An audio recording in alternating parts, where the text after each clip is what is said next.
بہت زمانہ پہلے ایک عظیم اور خوشحال سلطنت تھی۔ وہاں ایک طاقتور بادشاہ حکومت کرتا تھا۔ اس بادشاہ کی ایک بیٹی تھی جس کا نام شہزادی زرینہ تھا۔ وہ بہت خوبصورت تھی اور اس کے حسن کی مثال پورے ملک میں دی جاتی تھی، مگر اس کا دل بہت سخت تھا۔ اسے دوسروں کے دکھ درد سے کوئی فرق نہیں پڑتا تھا۔ محل کے خادم، غریب لوگ اور درباری سب اس کے رویے سے ڈرتے تھے۔ اگر کوئی اس کی بات نہ مانتا تو وہ فوراً غصے میں آ جاتی اور سزا دینے کا حکم دے دیتی۔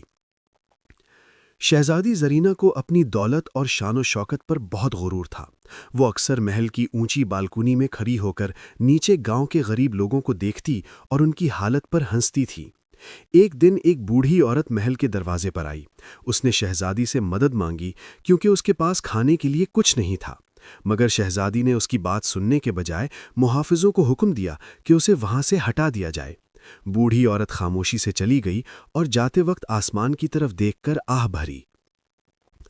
اسی رات محل میں ایک عجیب واقعہ پیش آیا۔ ایک پراسرار عورت محل میں داخل ہوئی۔ اس کے چہرے پر عجیب سی روشنی تھی۔ وہ سیدھا شہزادی کے کمرے میں پہنچی۔ اس نے شہزادی سے کہا کہ حسن اور دولت ہمیشہ نہیں رہتے، مگر اچھا دل انسان کو ہمیشہ عزت دیتا ہے۔ شہزادی نے اس کی بات سن کر مذاق اڑایا اور کہا کہ اسے کسی نصیحت کی ضرورت نہیں۔ یہ سن کر وہ عورت اچانک غائب ہو گئی اور محل میں خاموشی چھا گئی۔ اگلی صبح جب شہزادی جاگی تو اس نے دیکھا کہ اس کے چہرے کی چمک ختم ہو چکی ہے۔ وہ بہت پریشان ہو گئی۔ دربار کے لوگ بھی اسے دیکھ کر حیران رہ گئے۔ بادشاہ نے حکیموں اور جادوگروں کو بلایا، مگر کوئی بھی اس مسئلے کا حل نہ نکال سکا۔ آخر ایک بزرگ نے کہا کہ جب تک شہزادی اپنے دل کی سختی ختم نہیں کرے گی اور لوگوں کی مدد نہیں کرے گی، تب تک اس کی حالت ٹھیک نہیں ہو سکتی۔ یہ سن کر شہزادی کو اپنی غلطی کا احساس ہوا۔ وہ محل سے باہر نکلی اور گاؤں کے لوگوں کے پاس گئی۔ اس نے غریبوں کی مدد کرنا شروع کر دی۔ وہ بیماروں کی خدمت کرنے لگی اور ضرورت مندوں کو کھانا اور کپڑے دینے لگی۔ آہستہ آہستہ لوگوں کے دل میں اس کے لیے محبت پیدا ہونے لگی اور اس کا دل بھی نرم ہونے لگا۔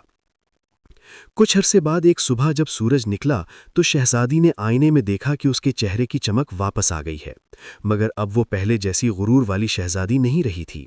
اس کا دل بدل چکا تھا۔ اس دن سے وہ ہمیشہ لوگوں کی خدمت کرنے لگی۔ سلطنت کے لوگ کہتے تھے کہ اصل خوبصورتی چہرے کی نہیں بلکہ دل کی ہوتی ہے۔ اسی دن سنگ دل شہزادی ایک مہربان شہزادی بن گئی۔